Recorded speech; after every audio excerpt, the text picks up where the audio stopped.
kasih dari surga. Puji Tuhan, karena kita tahu hanya bertolak dari kasih Allah, kasih yang dari surga, sehingga kita menjadi berarti dalam kehidupan kita. Dan juga malam hari ini kita bersuka cita terus memuliakan Tuhan dalam ibadah kita, ya. Kelompok tumbuh bersama kita di malam hari ini. Kita nyanyikan kasih dari surga.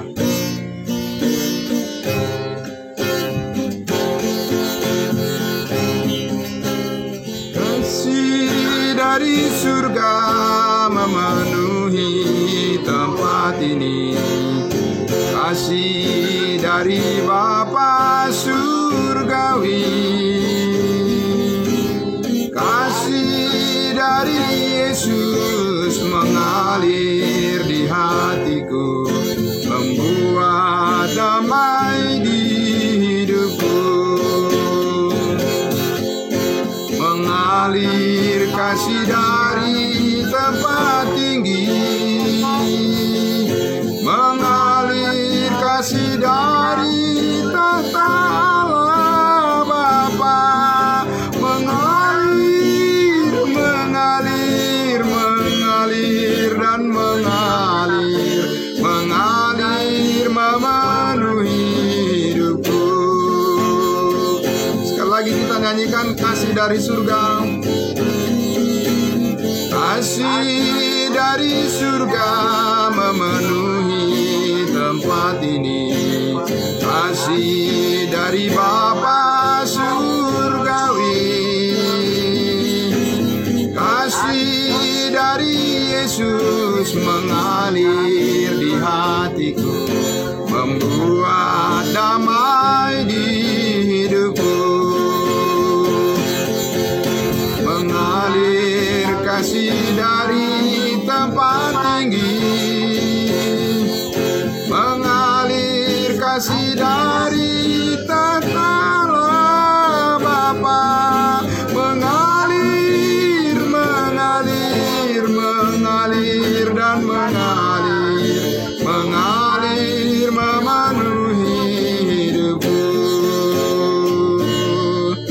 Mengalir memenuhi hidupku, mengalir memenuhi hatiku, mengalir memenuhi hatiku.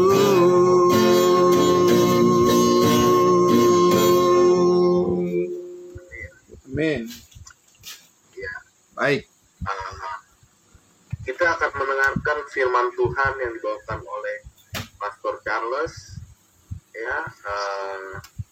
Untuk selanjutnya kami memohon kepada bapak-bapak, ibu dan saudara-saudari untuk dimute-kan ininya ya, soundnya ya, mic soundnya, agar biar kita dengar sama-sama pemberitaan firman Tuhan di sini lebih gamblang dan jelas, tidak terjadi distorsi. Nah, terima kasih untuk bapak-bapak, ibu-ibu. Silakan Pastor Charles. Terima kasih. Ya, terima kasih Bapak Evangelis William Poltak Manurung Esos. Terima kasih. Juga teman-teman semua yang ada di live streaming Facebook, selamat malam. Tuhan Yesus memberkati kita semua.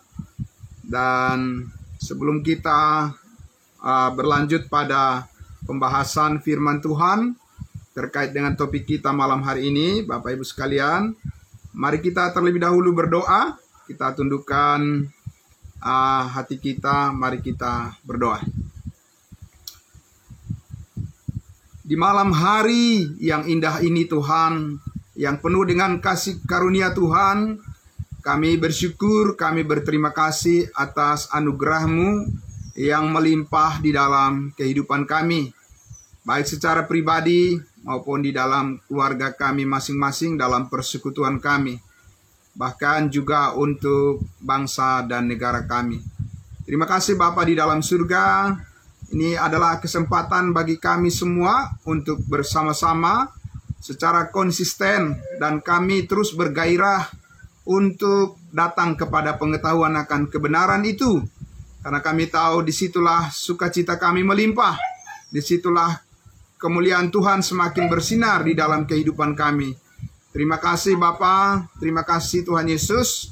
Diberkatilah semuanya yang sudah hadir di malam hari ini, baik di ruangan Zoom meeting yang sudah hadir, maupun saudara-saudara kami yang mengikuti melalui live streaming Facebook. Tuhan memberkati semua. Terima kasih Bapa. Kami serahkan semuanya dari awal sampai selesai nanti. Biarlah jadi seturut dengan kehendak Bapa di surga. Di dalam nama Tuhan Yesus kami berdoa, menyerahkan pemberitaan firman Tuhan ini. Haleluya. Amin. Amin. Terima kasih. Sekali lagi salam. Selamat malam semuanya. Bapak Ibu yang dikasihi Tuhan Yesus, ya. Salam. Puji Tuhan. Terima kasih untuk kesempatan kali ini, di mana kita akan bersama-sama mendengarkan firman Tuhan terkait dengan topik yang sudah di-share, yang sudah dibagikan di grup WhatsApp kita maupun yang sudah di Japri, ya. Terima kasih. Puji Tuhan. Nah, Bapak Ibu yang sangat diberkati dan dikasihi oleh Tuhan Yesus, ya. Topik kita pada malam hari ini adalah bisakah seorang pembunuh manusia diselamatkan masuk sorga? Ya, tentu ini akan kita lihat dari apa yang dinyatakan oleh Allah melalui firman-Nya, ya. Dan Bapak Ibu Saudara, ini sebetulnya masih terhubung dengan topik yang sudah kita bahas pada hari Kamis minggu yang lalu, ya. Menyambungkan topik pembahasan tentang menghujat Roh Kudus, dosa menghujat Roh Kudus, atau apakah ada dosa yang tidak dapat diampuni oleh Tuhan, ya. Dan itu sudah kita bicarakan dan sudah kita bahas hari Kamis yang lalu. Dan kalau Bapak Ibu Saudara mengikuti dengan baik, pasti sudah ada gambaran awal, ya. Sudah ada gambaran awal untuk memudahkan memahami pembahasan topik firman Tuhan yang kita akan dengarkan sama-sama sebentar ini, ya. Dan Bapak Ibu Saudara yang dikasihi Tuhan Yesus, dan kalau Bapak Ibu Saudara semua misalnya ingin mengulangi lagi topik yang sudah kita bahas tentang menghujat Roh Kudus atau dosa yang diampuni oleh Tuhan, ada di YouTube, di channel YouTube kita Gerika Makedonia, ya. Jadi di sana bisa dilihat dan bisa diputar kembali. Nah, baiklah Bapak Ibu Saudara yang dikasihi Tuhan Yesus. Jadi malam hari ini kita akan melihat dari dalam firman Tuhan, sebetulnya siapakah pembunuh manusia yang sesungguhnya. Nah, ini dulu yang kita lihat, ya. Siapa sebetulnya pembunuh manusia yang sesungguhnya? Apakah manusia itu sendiri, ya, ataukah ada oknum lain di balik daripada pikiran manusia itu atau kuasa manusia, oknum yang lain yang ditetapkan sebagai pembunuh manusia. Nah, ini perlu kita lihat dulu dari dalam Alkitab kita, ya. Kita lihat di dalam Yohanes pasal 8. Yohanes pasal 8. Mari Bapak Ibu sekalian, saya ajak kita untuk membuka Alkitab kita, karena kita hanya akan mendapat gambaran yang jelas melalui perkataan Tuhan itu sendiri tentang sesuatu hal yang kita ingin ketahui dengan baik, atau mungkin yang mana kita kesulitan untuk memahaminya, tapi firman Tuhan membuat semuanya menjadi sangat jelas, ya. Oke, jelas bagi kita. di Yohanes pasal 8. Kita akan lihat di ayatnya yang ke-37 sampai ayatnya yang ke-44. Saya akan langsung saja membacakan. Bapak Ibu sekalian bisa mencatat ayat-ayatnya, kemudian nanti bisa diulangi dibaca secara pribadi di rumah masing-masing, ya. Oke, saya akan membaca dari Yohanes pasal 8 ayat 37. Saya mulai dari ayat 37. Ya. Dikatakan demikian firman Tuhan, "Aku tahu bahwa kamu adalah keturunan Abraham, tetapi kamu berusaha untuk membunuh aku, karena firmanku tidak beroleh tempat di dalam kamu." Ini adalah percakapan antara Yesus Kristus dengan orang-orang Farisi, orang-orang Israel yang tidak percaya kepadanya. Ya. Ayat 38, "Apa yang kulihat pada Bapa, itulah yang kukatakan, dan demikian juga kamu perbuat tentang apa yang kamu dengar dari Bapamu." Nah, ini Yesus sudah membedakan di sini sebagai sumbernya. Yesus mengatakan Bapakku, kemudian dia mengatakan Bapamu, ya. Bapamu yaitu orang-orang yang mendengarkan pada saat itu, ya, dia yang ada pada saat itu yaitu orang-orang yang tidak percaya kepada Yesus. 39, jawab mereka kepadanya, "Bapa kami ialah Abraham." Ya, kata Yesus kepada mereka, "Jikalau sekiranya kamu anak-anak Abraham, tentulah kamu mengerjakan pekerjaan yang dikerjakan oleh Abraham." Nah, ini penting karena yang sedang berhadapan dengan Yesus pada saat itu adalah benar-benar anak-anak Abraham, tapi secara jasmani saja, ya. Sedangkan anak-anak Abraham itu yang dikatakan sesungguhnya adalah anak-anak karena iman. Artinya keturunan daripada Abraham, Ishak dan Yakub itu menjadi sungguh-sungguh berkenan kepada Tuhan kalau mereka bukan hanya secara garis keturunan secara jasmani, tetapi juga harus secara rohani, di mana mereka menerima dan percaya kepada firman Allah, yaitu firman Yesus Kristus yang disampaikan pada mereka. Nah, tetapi kita lihat mereka menolak di sini, bukan? Nah, di ayat 40, "Tetapi yang kamu kerjakan ialah berusaha membunuh aku," kata Yesus pada mereka, ya. "Aku seorang yang mengatakan kebenaran kepadamu, yaitu kebenaran yang kudengar dari Allah. Pekerjaan yang demikian tidak dikerjakan oleh Abraham." Artinya Yesus ingin mengatakan bahwa Yesus lebih besar daripada Abraham, nenek moyang mereka secara jasmani. Ya, Yesus lebih besar daripada Ishak dan Yakub, daripada nabi-nabi.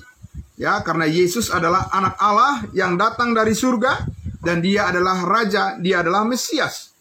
Ya, tetapi orang-orang Israel di sini berusaha untuk menolak perkataan Yesus Kristus pada mereka. Mereka tidak mau percaya.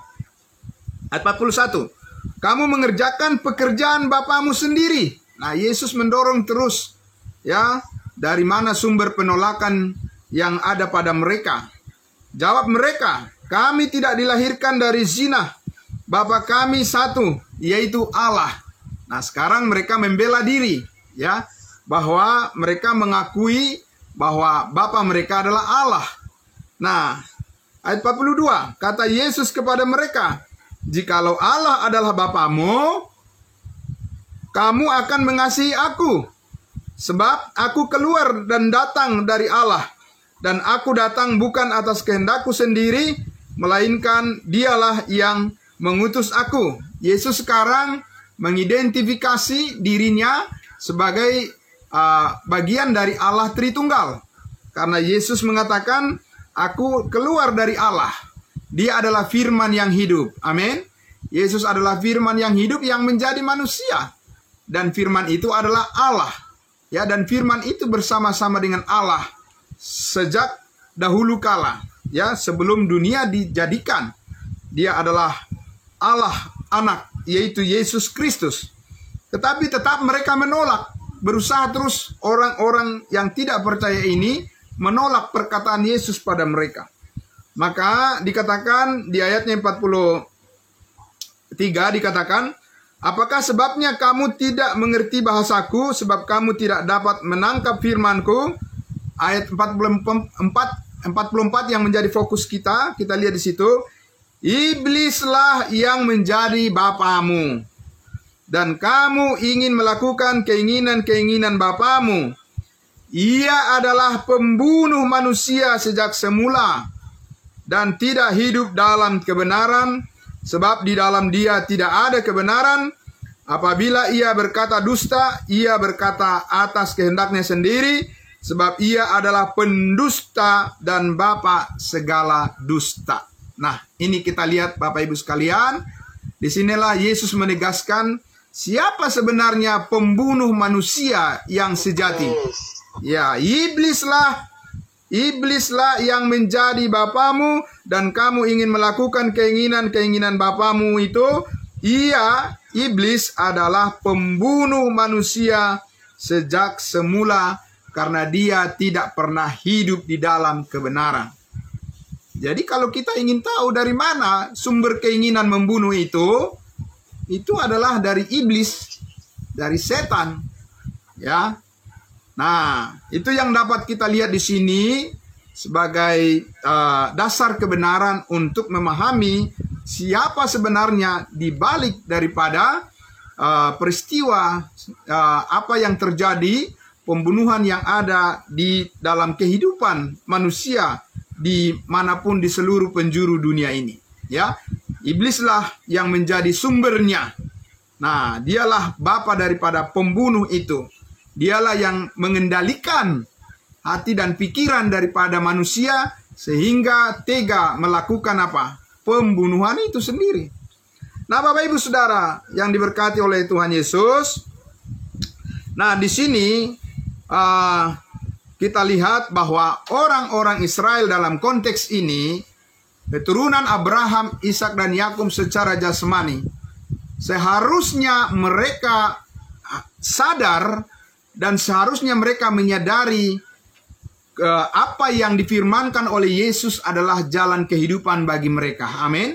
Jalan keselamatan bagi mereka pada saat itu. Tetapi mereka tidak sadar bahwa mereka sudah dikendalikan oleh kuasa iblis sebagai pembunuh manusia. Ya, dan tidak heran lagi pada saat itu orang-orang Israel bukannya menerima Yesus sebagai Mesias, sebagai raja yang memberkati hidup mereka, tetapi mereka malah membunuhnya. Dan itu adalah dosa yang terbesar yang dilakukan oleh bangsa Israel kepada Allah, sehingga mereka dituntut harus bertobat. Bapak Ibu Saudara yang sangat diberkati oleh Tuhan Yesus.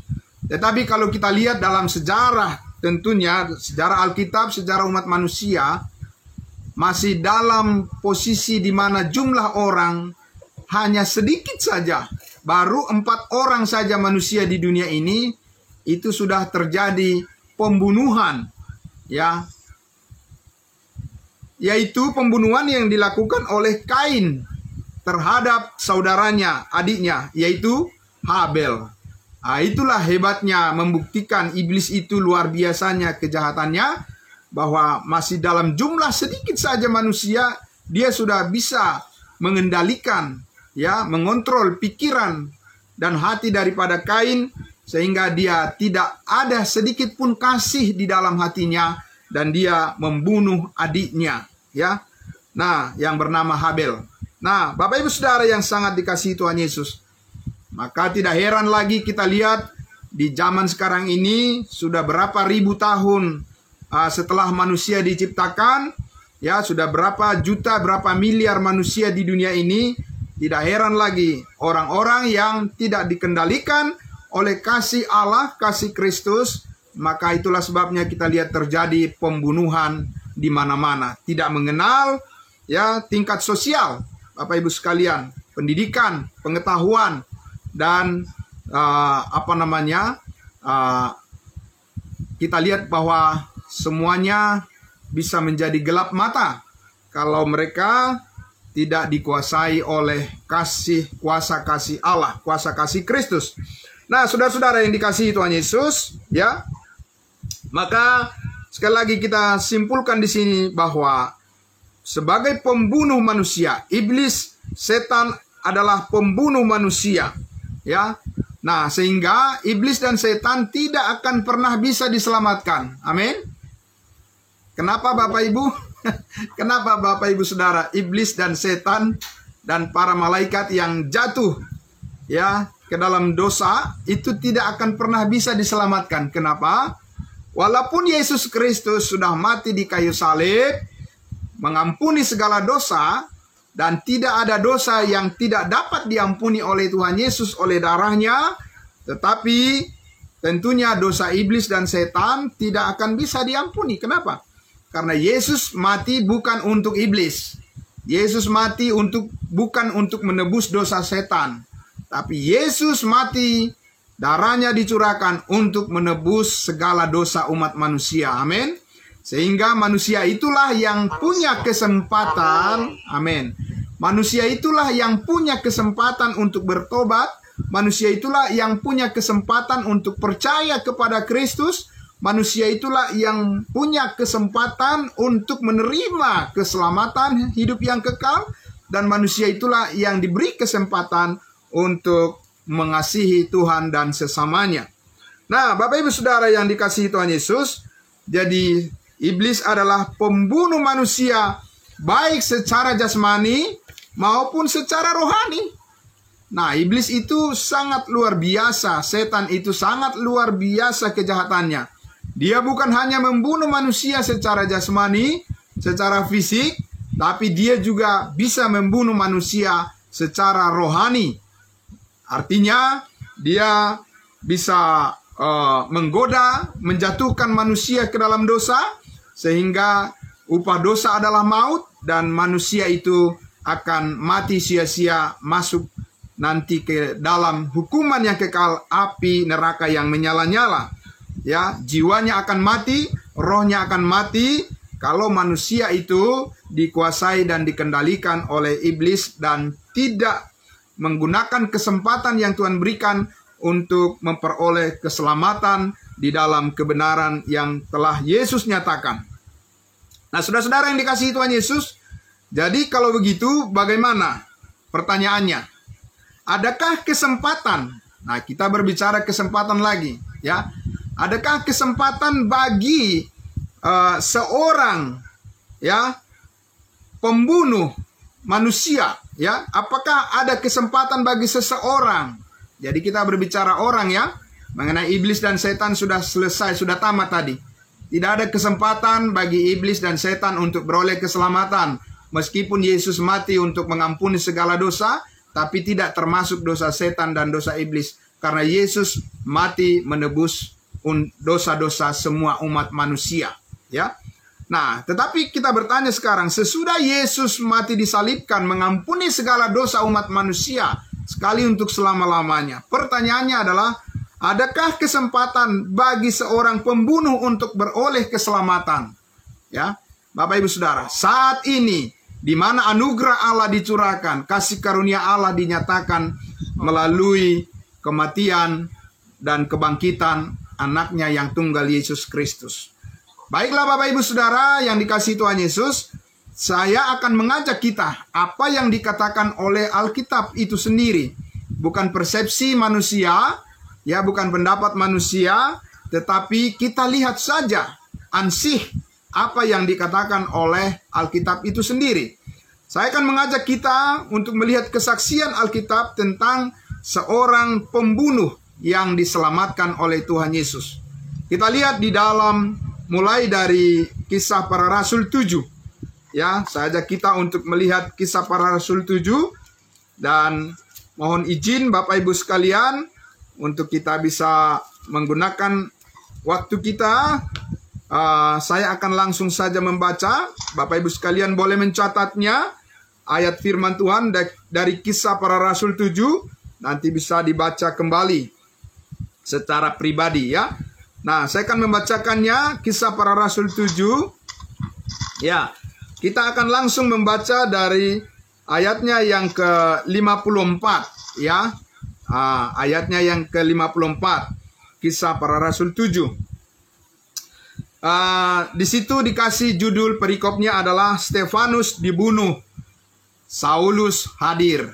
Ya, Stefanus dibunuh, Saulus hadir. Ayat 54. Ketika anggota-anggota Mahkamah Agama itu mendengar semuanya itu sangat tertusuk hati mereka, maka mereka menyambut dengan gertakan gigi. Tetapi Stefanus yang penuh dengan Roh Kudus menatap ke langit, lalu melihat kemuliaan Allah dan Yesus berdiri di sebelah kanan Allah. Lalu katanya, sungguh aku melihat langit terbuka dan Anak Manusia berdiri di sebelah kanan Allah. Maka berteriak-teriaklah mereka dan sambil menutup telinga serentak menyerbu Stefanus. Mereka menyeret dia keluar kota, lalu melemparinya, dan saksi-saksi meletakkan jubah mereka di depan kaki seorang muda yang bernama Saulus. Sedang mereka melemparinya, Stefanus berdoa, katanya, "Ya Tuhan Yesus, terimalah rohku." Sambil berlutut ia berseru dengan suara nyaring, "Tuhan, janganlah tanggungkan dosa ini kepada mereka." Dan dengan perkataan itu meninggallah ia. Saulus, kita perhatikan sini di pasal 8 ayat 1a, Saulus juga setuju bahwa Stefanus mati dibunuh. Bapak Ibu sekalian, siapa di sini kita lihat siapa dalangnya Bapak Ibu Saudara? Ya. Siapa dalang daripada pembunuhan Stefanus? Dalang pembunuhannya adalah Saulus. Ya, saudara-saudara. Dia adalah dalangnya. Dia adalah orang yang merancang ya pembunuhan daripada Stefanus itu, saudara-saudara. Nah, saudara yang dikasihi Tuhan Yesus, sungguhlah ini sangat menyakiti hati Tuhan dan sungguhlah ini adalah suatu dosa yang sangat besar sekali. Nah, Bapak Ibu Saudara yang dikasihi Tuhan Yesus, oleh karena itu saya akan mengajak kita melihat bagaimana Tuhan memberikan kesempatan kepada seorang pembunuh ini untuk beroleh keselamatan karena anugerah Allah, karena kasih karunia Allah. Ya, kita akan membaca di dalam Kisah Para Rasul 9. Saya mengajak kita langsung membuka ke pasalnya yang ke-9, kitab yang sama yaitu kitab Kisah Para Rasul. Ya, kita lihat di judul daripada pasal 9 ini. Di atas itu disebutkan di situ apa? Saulus bertobat. Ayat 1. Sementara itu berkobar-kobar hati Saulus untuk mengancam dan membunuh murid-murid Tuhan. Ia menghadap imam besar. Motivasi dia adalah ingin membunuh lagi. Betul? Dia sudah membunuh Stefanus, tapi dia ingin terus membunuh lagi. Ya, dan yang dia incar adalah ingin membunuh orang yang percaya kepada Yesus. Saudara-saudara, ya itu sangat mengerikan ya. Ayat 2. Dan meminta surat kuasa daripadanya untuk dibawa kepada majelis-majelis Yahudi di Damsyik, supaya jika ia menemukan laki-laki dan perempuan yang mengikuti jalan Tuhan, ia menangkap mereka dan membawa mereka ke Yerusalem. Dalam perjalanannya ke Damsyik, ketika ia sudah dekat kota itu, tiba-tiba cahaya memancar dari langit mengelilingi dia. Ia rebah ke tanah dan kedengaranlah olehnya suatu suara yang berkata kepadanya, "Saulus, Saulus, mengapa engkau menganiaya aku?" Jawab Saulus apa? "Siapakah engkau, Tuhan?" Katanya, "Akulah Yesus yang kau aniaya itu. Tetapi bangunlah dan pergilah ke kota, di sana akan dikatakan kepadamu apa yang harus kau perbuat." Maka termangu-mangulah teman-temannya seperjalanan karena mereka memang mendengar suara itu tetapi tidak melihat seorang juga pun. Ayat 8. Saulus bangun dan berdiri lalu membuka matanya tetapi ia tidak dapat melihat apa-apa. Mereka harus menuntun dia masuk ke Damsyik. 3 hari lamanya ia tidak dapat melihat dan 3 hari lamanya ia tidak makan dan tidak minum. Ya. Ayat 10. Di Damsyik ada seorang murid Tuhan bernama Ananias. Firman Tuhan kepadanya dalam suatu penglihatan. Ananias, jawabnya, "Ini aku Tuhan." 11. firman Tuhan, mari pergilah ke jalan yang bernama jalan lurus dan carilah di rumah Yudas seorang dari Tarsus yang bernama Saulus. Ia sekarang berdoa. Ya, Yudas di sini bukan Yudas Iskariot ya, karena Yudas Iskariot sudah meninggal, sudah mati bunuh diri. Ini adalah Yudas yang lain. Ya, nama sama tetapi orangnya berbeda. Ayat 12. Dan dalam suatu penglihatan ia melihat bahwa seorang yang bernama Ananias masuk ke dalam dan menumpangkan tangannya ke atasnya supaya ia dapat melihat lagi. 13, kita lihat jawab Ananias, Tuhan, dari banyak orang telah kudengar tentang orang itu. Siapa? Saulus.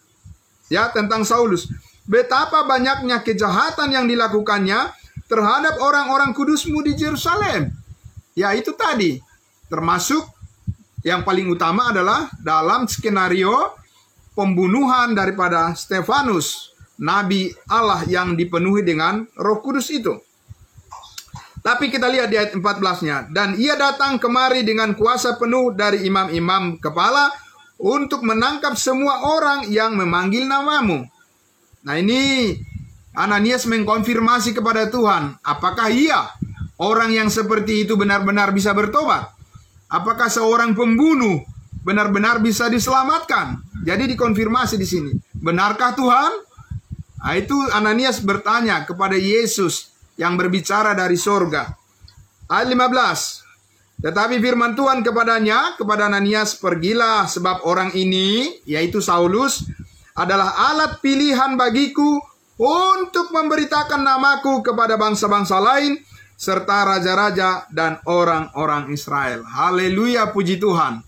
Inilah Saulus yang latar belakangnya seorang pembunuh, bukan satu orang, tapi banyak orang yang dia bunuh. Bukan orang yang tidak mengenal Yesus, tapi pengikut Yesus. Tapi Tuhan menerima pertobatannya dia. Tuhan menerima iman daripada Saulus. Dan bahkan dia dijadikan menjadi pemberita Injil kasih karunia, menjadi rasul bagi kita bangsa lain. Sehingga kita mengenal apa yang disebut dengan kuasa kasih karunia Allah melalui pemberitaan Injil Kristus yang kita kenal saat ini sebagai jalan keselamatan bagi seluruh umat manusia di dunia ini. Haleluya, puji Tuhan, luar biasa. Ya, Bapak Ibu Saudara, saya masih mengajak kita untuk melihat lagi ya di dalam kisah para rasul ini, yaitu di pasal 22. Ada hal yang menarik di sini yang mau saya tunjukkan lagi kepada Bapak Ibu sekalian. Ya, tentang kesaksian daripada seorang pembunuh yang akhirnya menjadi hamba Tuhan yang besar, bahkan menjadi rasul bagi kita bangsa lain saat ini ya. Kita lihat di kisah para rasul 22. Oke. Ya, sekarang kita lihat kesaksian daripada Saulus itu sendiri tentang kasih karunia Allah yang dialaminya. Kita akan langsung saja Bapak Ibu sekalian. Pertama-tama saya akan membaca dari ayat 1 dulu ya. Oke, Paulus berbicara kepada orang Yahudi. Ini adalah topik atau judul yang diberikan oleh lembaga Alkitab. Oke, saya akan membaca dari ayat 1. Hai saudara-saudara dan bapak-bapak, dengarkanlah apa yang hendak kukatakan kepadamu sebagai pembelaan diri. Ya, ketika orang banyak itu mendengar ia berbicara dalam bahasa Ibrani, makin tenanglah mereka. Ia berkata, ini Paulus berbicara memberikan pembelaan dirinya tentang pemberitaan Injil Kristus yang dia sampaikan. Ya, nah ayat 3 dikatakan, aku adalah orang Yahudi, lahir di Tarsus di tanah Kilikia, tetapi dibesarkan di kota ini, dididik dengan teliti di bawah pimpinan Gamaliel dalam hukum nenek moyang kita, sehingga aku menjadi seorang yang giat bekerja bagi Allah, bukan bagi iblis ya, bagi Allah, sama seperti kamu semua pada waktu ini. Lihat saudara-saudara, Paulus sekarang menyatakan bahwa orang-orang Yahudi pada saat itu bukan giat untuk iblis, tetapi giat untuk Allah, tetapi tanpa pengertian yang benar tentang Injil Kristus. Ya, sekarang dia menyatakan kesaksiannya. ayat 4. Dan aku telah menganiaya pengikut-pengikut jalan Tuhan sampai mereka mati. Benarkah Paulus membunuh mereka? Ya. Berapa banyak yang dia bunuh? Banyak. Bukan hanya satu yang dia bunuh, saudara. Banyak. Laki-laki dan perempuan kutangkap dan kuserahkan ke dalam penjara. Ada yang dibunuhnya, ada juga yang ditangkap dan dipenjarakannya. Sungguh luar biasa, saudara-saudara. Tetapi ini adalah sesuatu yang sangat, kalau kita lihat, tidak pantas menurut ukuran manusia, menurut penglihatan kita. Tetapi, saudara-saudara, dengan kasih karunia Tuhan Yesus oleh penumpahan darah Kristus, Saulus ini diselamatkan. Dan saudara-saudaraku yang dikasihi Tuhan Yesus, maka kita lihat di ayatnya yang ke-17 sampai ayatnya yang ke-21, saya baca lagi. Sesudah aku kembali di Yerusalem, dan ketika aku sedang berdoa di dalam bait Allah, rohku diliputi oleh kuasa ilahi.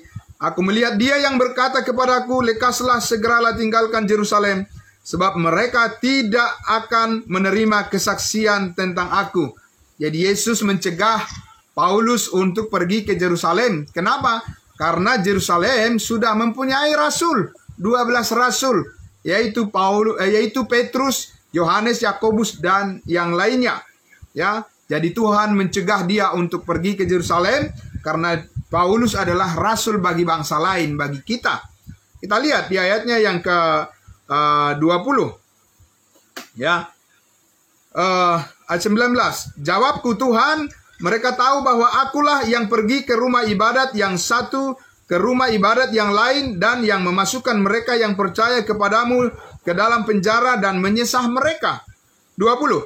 Dan ketika darah Stefanus saksimu itu ditumpahkan, aku ada di situ dan menyetujui perbuatan itu, dan aku menjaga pakaian mereka yang membunuhnya. Nah, ini diulangi lagi oleh Paulus tentang bagaimana dia menskenariokan pembunuhan terhadap Stefanus, ya. Dan dia ingin memberitahu kepada orang Yahudi betapa besarnya anugerah Allah setelah Yesus Kristus mati disalibkan. Amin. Bahwa dia menerima Saulus sebagai seorang pembunuh untuk diselamatkan beroleh hidup yang kekal, dan bahkan dia menjadi pemberita Injil Kristus yang luar biasa, menerima banyak penderitaan, tetapi dia tetap berani untuk menyatakan itu karena pengalaman kasih karunia Allah telah mengubah hidupnya sedemikian rupa, Bapak Ibu Saudara. Nah, saudara yang dikasihi Tuhan Yesus, yang kita lihat di situ adalah bahwa seorang pembunuh, ya, pembunuh yang sangat beringas, yang sangat keji, ya, Allah pun menerimanya, Tuhan pun menyelamatkannya, dan bahkan mengangkatnya menjadi alat di tangannya, menjadi rasul bagi kita bangsa lain, di mana kita menerima firman Tuhan melalui rasul besar ini, yaitu Paulus. Bapak Ibu Saudara yang dikasihi Tuhan Yesus, kalau begitu kita akan Bapak Ibu Saudara, kita akan lihat lagi berikutnya. Sekarang pertanyaan kita adalah, ya, kalau begitu apakah seseorang yang telah mengalami kuasa kasih karunia Allah, ya, yang sudah diselamatkan, yang sudah menerima hidup yang kekal, apakah masih mungkin bagi orang itu untuk melakukan pembunuhan? Nah, ini yang sangat spesifik perlu kita lihat dari firman Tuhan. Apakah orang yang sudah diselamatkan seperti Paulus, sesudah dia menerima anugerah Allah, sesudah dia dimeteraikan dengan Roh Kudus, ya, sesudah dia dikuasai oleh kebenaran Allah, apakah masih mungkin orang itu hatinya dikuasai sehingga dia melakukan pembunuhan? Bapak Ibu Saudara, kalau kita lihat dari pengalaman Paulus, saudara-saudara, Paulus itu jangankan menyakiti hati orang lain, saudara-saudara, jangankan membunuh, saudara-saudara, sedangkan melakukan sesuatu yang merugikan siapapun, baik orang yang tidak percaya. Saudara-saudara, dia katakan apa kepada penatua di jemaat Efesus di Kisah Rasul pasal 20, dia katakan apa? Aku bersih terhadap semua orang yang tidak percaya. Aku tidak lalai melakukan segala yang berguna bagimu.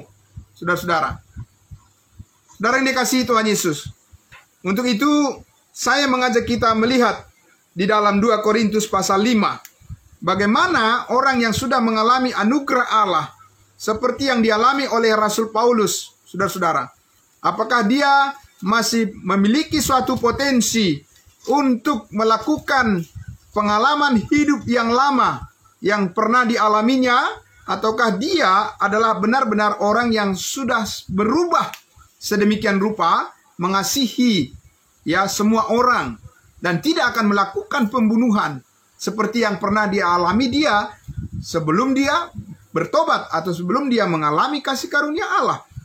Kita lihat saudara-saudara, di dalam 2 Korintus pasal 5, 2 Korintus pasal 5, ayatnya yang ke-11, ini hanya sekelumit saja,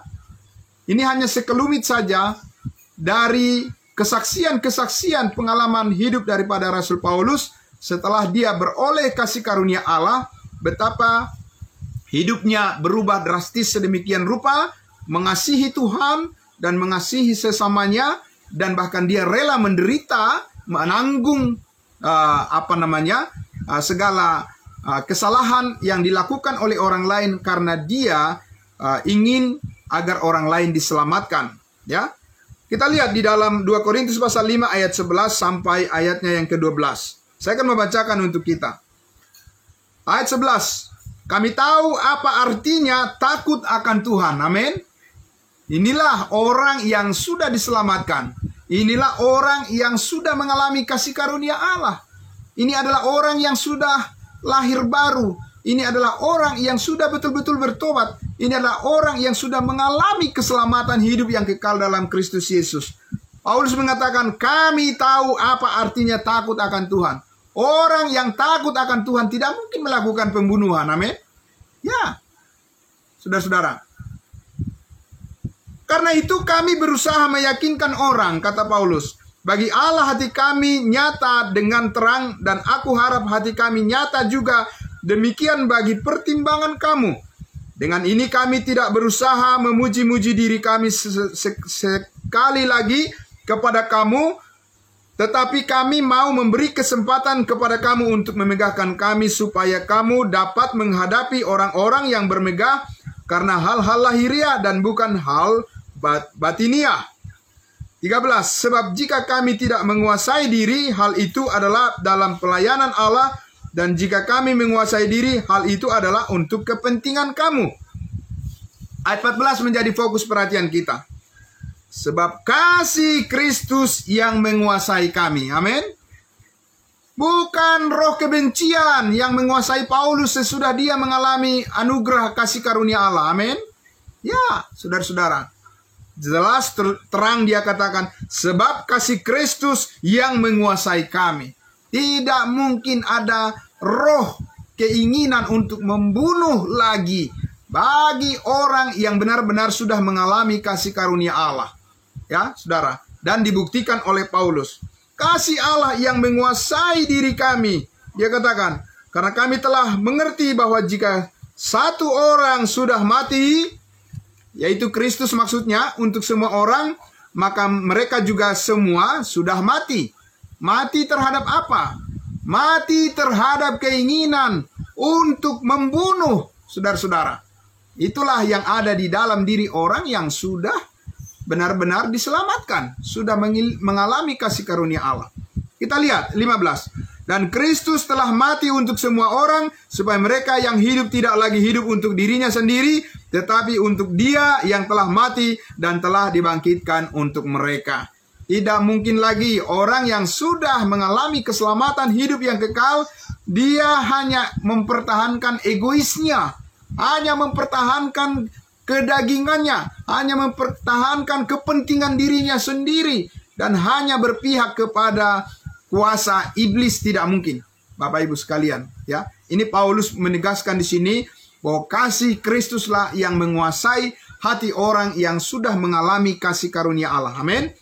Kita lihat di situ 16. Sebab itu kami tidak lagi menilai seorang juga pun menurut ukuran manusia. Dan jikalau kami pernah menilai Kristus menurut ukuran manusia, sekarang kami tidak lagi menilainya demikian. Jadi siapa yang ada di dalam Kristus, ia adalah ciptaan baru, yang lama sudah berlalu, sesungguhnya yang baru sudah datang. Pikiran dari ciptaan baru, manusia baru, yang benar-benar sudah mengalami kasih karunia Allah, Bapak Ibu Saudara, tidak ada keinginan untuk membunuh sesamanya. Karena dia tahu dan dia sadar kasih Allah, kasih Kristus yang menguasainya, sehingga dia tahu takut akan Tuhan. Arti daripada takut akan Tuhan. Arti takut akan Tuhan adalah mengasihi sesamanya. Amin. Bukan memuaskan keinginan dagingnya.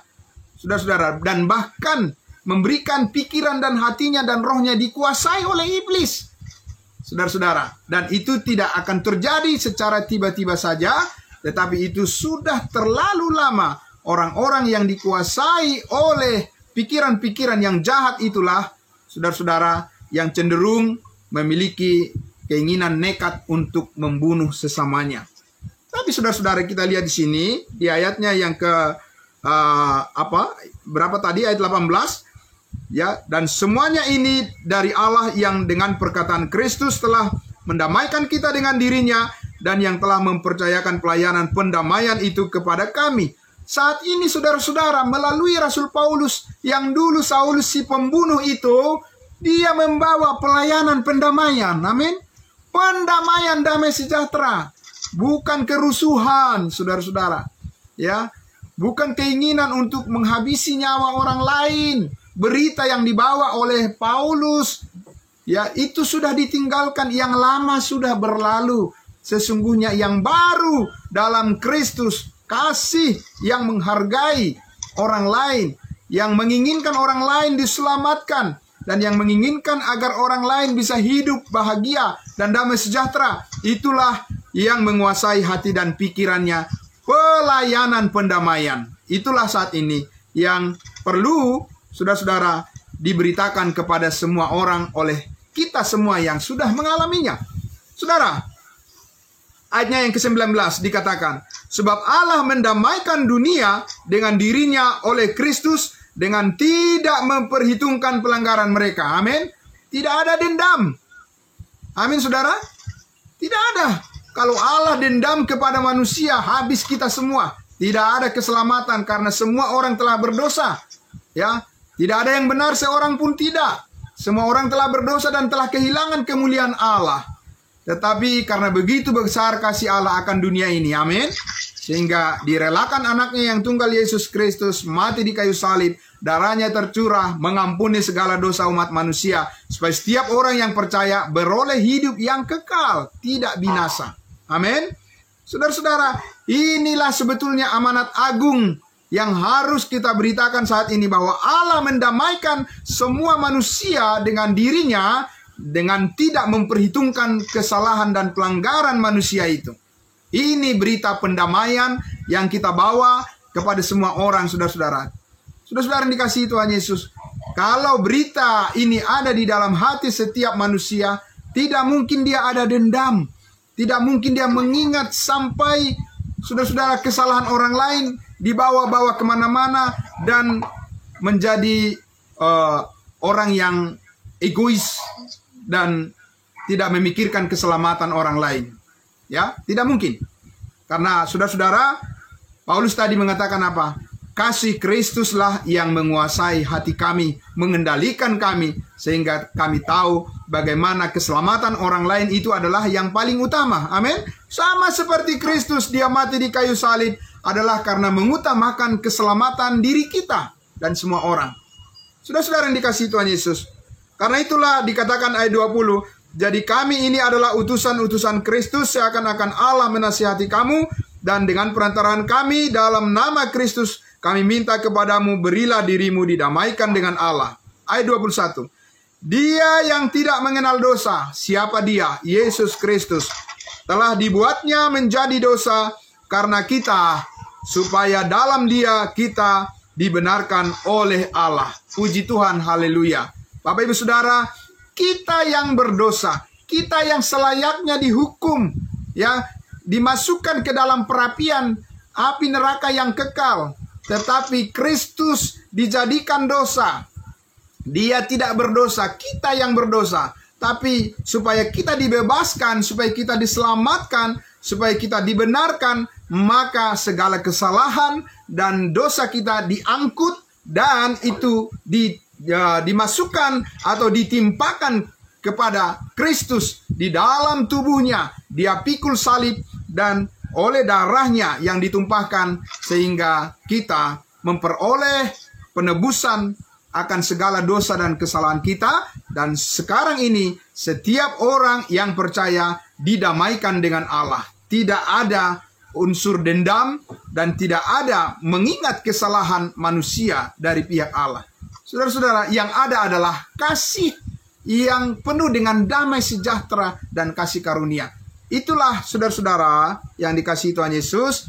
Kita lihat di sini bahwa ya, kasih Kristus yang mengontrol hidup daripada orang-orang yang sudah benar-benar mengalami anugerah Allah di dalam Kristus Yesus. Itulah yang mengontrol, mengendalikan hidup saudara dan saya, sehingga kita bisa menyatakan kepada dunia ini damai sejahtera Tuhanlah yang terpenting dari segala apapun yang dibutuhkan oleh manusia. Amin. Bapak Ibu Saudara yang dikasihi Tuhan Yesus, karena itulah ya, saudara, kalau ada orang mengaku sebagai orang Kristen, tapi dia masih melakukan pembunuhan, saudara-saudara, apakah itu orang yang sudah diselamatkan? Saya tidak percaya, saudara-saudara. Ya, saya tidak yakin dia sudah mengenal kebenaran. Tapi apakah dia perlu kebenaran, saudara-saudara? Apakah Tuhan bisa mengampuni orang yang seperti itu? Tentu saja. Ya, karena kita sudah lihat tadi, Saulus sendiri, dia diampuni oleh Allah karena dia menerima apa yang Yesus kerjakan sebagai dasar baginya untuk menerima hidup yang kekal, yaitu darah Kristus yang kekal, darah Kristus yang abadi, darah Kristus yang suci, saudara-saudara. Tetapi saudara-saudara, kita katakan, kalau begitu, bagaimana orang yang mengaku Kristen tapi dia melakukan pembunuhan? Nonsens, saudara. Dia tidak mengenal kasih karunia Allah. Yakin saya itu. Ya, saya bisa menyebutnya dan berani saya mengatakan menurut apa yang saya yakin dari firman Allah, itu adalah Kristen KTP. Apa itu Kristen KTP? KTP-nya saja yang Kristen, tapi hatinya belum diubahkan oleh Roh Kudus. Amin. Yakin saya itu. Kalau begitu, orang seperti itu perlukah dikasihani? Harus. Allah sudah mati, Kristus sudah mati bagi dia. Amin. Yesus juga sudah mati bagi dia, mati bagi Saulus, sang pembunuh. Dan Tuhan memakai Saulus menjadi Paulus, rasul bagi bangsa lain. Dan bahkan dia adalah orang yang terhebat, yang sangat luar biasa penderitaannya, karena dia memikirkan keselamatan orang lain. Karena itu Bapak Ibu Saudara yang dikasihi Tuhan Yesus, maka pada malam hari ini kita lihat, kembalilah kepada kasih karunia Allah yang ajaib. Amin. Maka utamakanlah Tuhan dan kasih Kristus di dalam hidupmu, di dalam hidupku, sehingga seperti yang Paulus katakan tadi, ya, Paulus mengatakan di banyak surat-suratnya kita bisa membaca betapa saudara-saudara hidup daripada Paulus diubahkan oleh Tuhan dan menjadi sangat luar biasa dipakai oleh Tuhan untuk menjadi teladan kasih, ya, teladan, menyatakan teladan kasih Allah. Saudara-saudaraku yang dikasihi Tuhan Yesus, biarlah kiranya apa yang sudah kita dengarkan bersama ini menjadi satu pembelajaran buat kita semua, untuk kita hidup sungguh-sungguh mengasihi sesama kita sebagaimana Allah sudah terlebih dahulu mengasihi kita. Kiranya Tuhan Yesus melalui kuasa Roh Kudus menolong kita semua untuk bisa menjadi pribadi-pribadi yang hidup di dalam kasih Allah dan saling menghargai antara sesama kita. Ya, mari Bapak Ibu Saudara, kita beritakan terus kebenaran firman Tuhan ini dan kita mendoakannya menjadi berkat bagi banyak orang. Kita berdoa. Bapa di dalam surga, terima kasih Tuhan. Kami bersyukur ya Bapa, Kami mengenal-Mu melalui Yesus Kristus, Tuhan dan Juru Selamat kami, yang penuh kasih setia. Terima kasih Tuhan Yesus. Ajar kami Bapa di surga, supaya kami tetap dengan rendah hati untuk memiliki hati yang takut akan Tuhan. Yaitu kami selalu rindu datang kepada kebenaran-Mu, dan kami rindu membagikannya kepada semua orang. Biarlah Tuhan Yesus, pengampunan yang telah Engkau nyatakan itu menjadi milik semua orang yang percaya kepadamu, dan damai sejahtera-Mu selalu membimbing kami untuk senantiasa melayani-Mu, memuliakan-Mu, dan mengasihi semua orang sebagaimana Allah mengasihi, dan kami pun harus hidup saling mengasihi di dalam kebenaran. Terima kasih Bapa, di dalam nama Tuhan Yesus kami berdoa dan bersyukur. Haleluya, haleluya, amin. Amin. Terima kasih, Tuhan Yesus memberkati kita semuanya. Dan saya kembalikan kepada Bapak Evangelis William Poltak Manurung untuk memandu kita di dalam sesi diskusi kita selanjutnya. Tuhan Yesus memberkati. Shalom. Shalom. Terima kasih. Pak Charles.